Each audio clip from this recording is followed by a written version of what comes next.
Halo teman-teman, selamat pagi. Kami akan menjelaskan tentang bagaimana dan apa saja yang kita akan pelajari dalam Bali Mentari.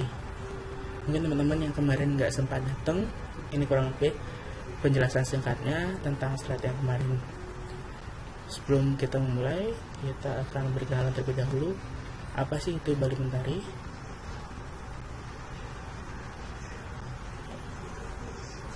Ya, Bali Mentari. Jadi Bali Mentari seperti yang teman-teman tadi lihat, ada peace, love, and joy. Ya, ini kita dulu dikasih tahu sama Bu Dia Fridari bahwa psikologi itu seharusnya adalah suatu ilmu yang mempelajari tentang bagaimana kedamaian, bagaimana kebahagiaan, bagaimana tentang cinta. Jadi itu yang kita akan sharingkan bersama, bagaimana kita sebagai komunitas akan belajar bersama bagaimana untuk mendapatkan ketiga hal tersebut dalam kehidupan kita masing-masing melalui pemaknaan dalam diri kita sendiri. Ini tim kami, jadi tim utama kami biasanya bertiga ini. Jadi yang di tengah-tengah ada saya, yang di sebelah kanan yang paling tinggi itu namanya Naguti Cina, ya sebelah kiri namanya Indra Surya. Ya, yang ketiga dulu awalnya dari iseng-iseng belajar di belakang-belakang kelas, kemudian akhirnya iseng-iseng juga membentuk ini, dan juga ini iseng-iseng juga. Lalu yang ini sahabat-sahabat kami juga yang sering membantu kami setiap kegiatan, dan teman-teman juga familiar dengan wajah-wajahnya.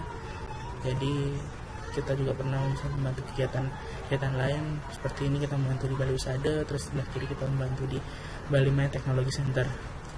Jadi kita lakukan secara jadi kita ada juga banyak sahabat kami, dan juga teman-teman juga akan menjadi sahabat kami dalam setiap kegiatan kami selanjutnya. Terus pendampingan dorong kami, jadi dulu awalnya kita nggak pede juga, maksudnya kita juga belajar cuma belajar aja, nggak ada dasarnya juga. Lalu kemudian kita ketemu sama jadi yang kanan ini namanya pas Daniel Androho, bukan yang paling kanan. Yang paling kanan itu Pak Adi Gunawan. Itu adalah mungkin yang teman-teman sudah belajar hipnosis, itu adalah guru, mungkin guru yang paling top lah kalau di Indonesia. Sementara yang kalau ini Bali, kita kenal sama Mas Daniel, kebetulan dia murid langsung dari Pak Adi. Dia mendorong kami.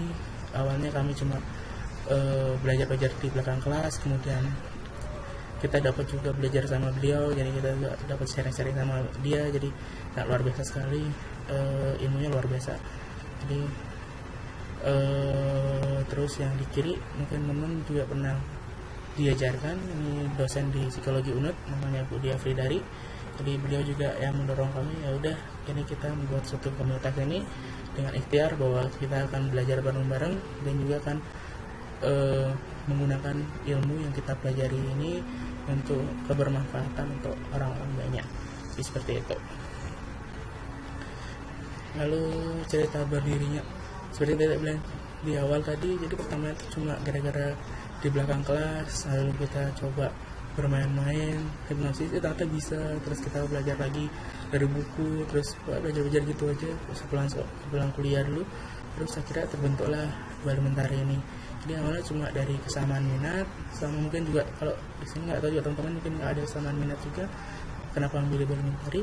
Jadi mulai dari kesamaan minat itu sendiri, kemudian berlanjut ke banyak kegiatan yang kita lakukan bersama. Jadi itu dari Budi yang Fridari, ini kita pernah ikut dari Pak Murtade, ini pas seminar hipnosis.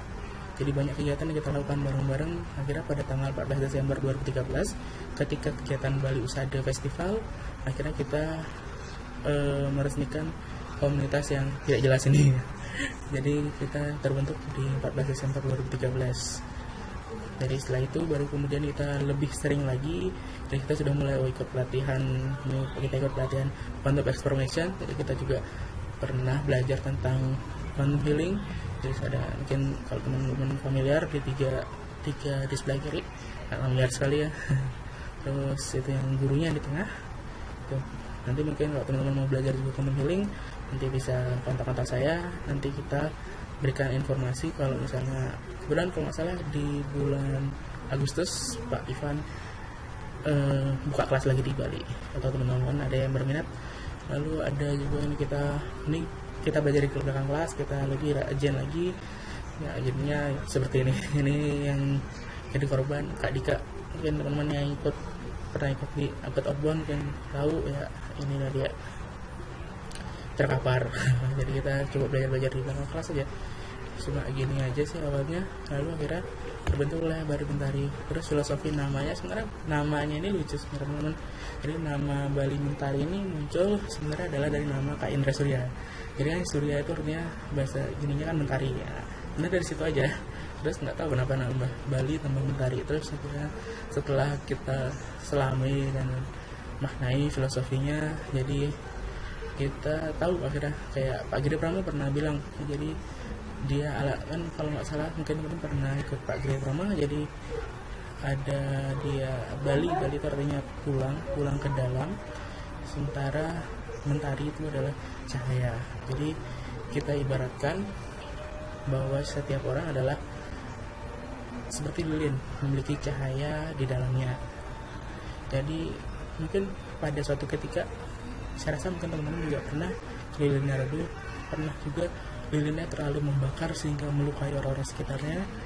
Ya, di Bali Mentari ini kita berharap bahwa kita bisa belajar bareng-bareng sehingga kita bisa mengontrol lilin kita agar tetap bercahaya dan mampu memberikan cahaya pada orang lain, memberikan cahaya pada orang-orang sekitar kita, dan terutama memberikan cahaya bagi diri kita sendiri secara apa adanya dan sebajarnya. Jadi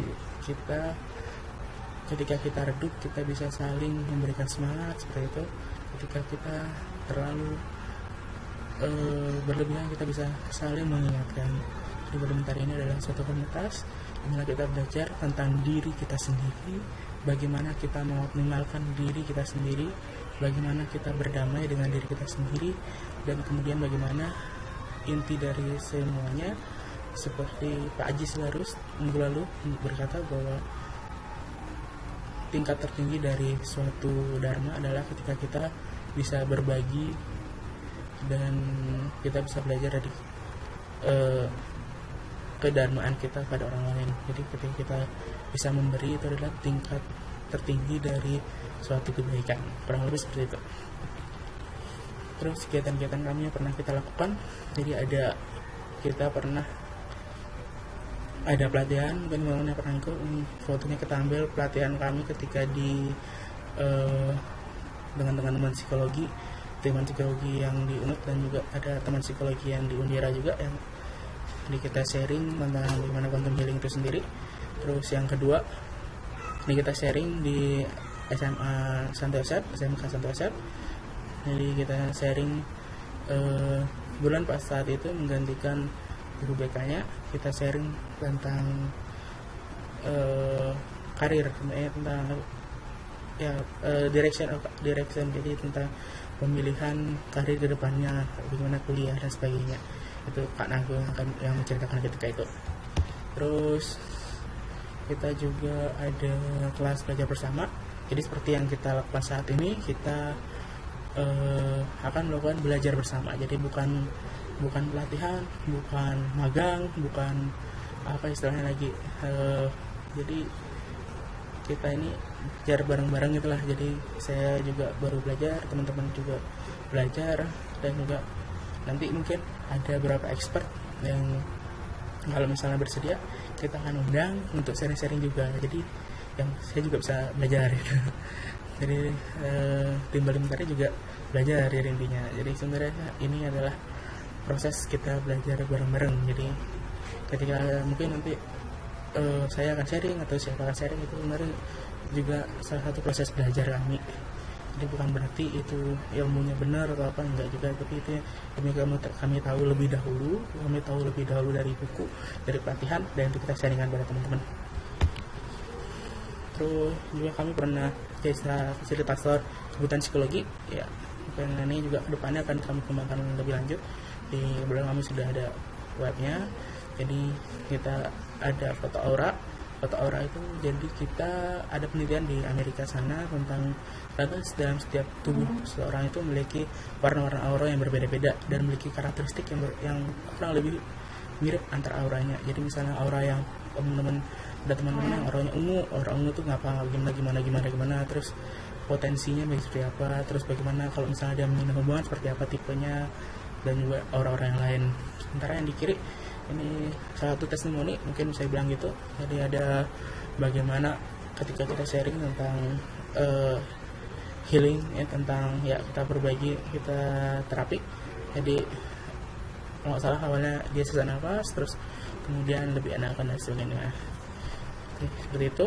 Terus apa sih yang kita pelajari di kelas bersama Be the New You ya.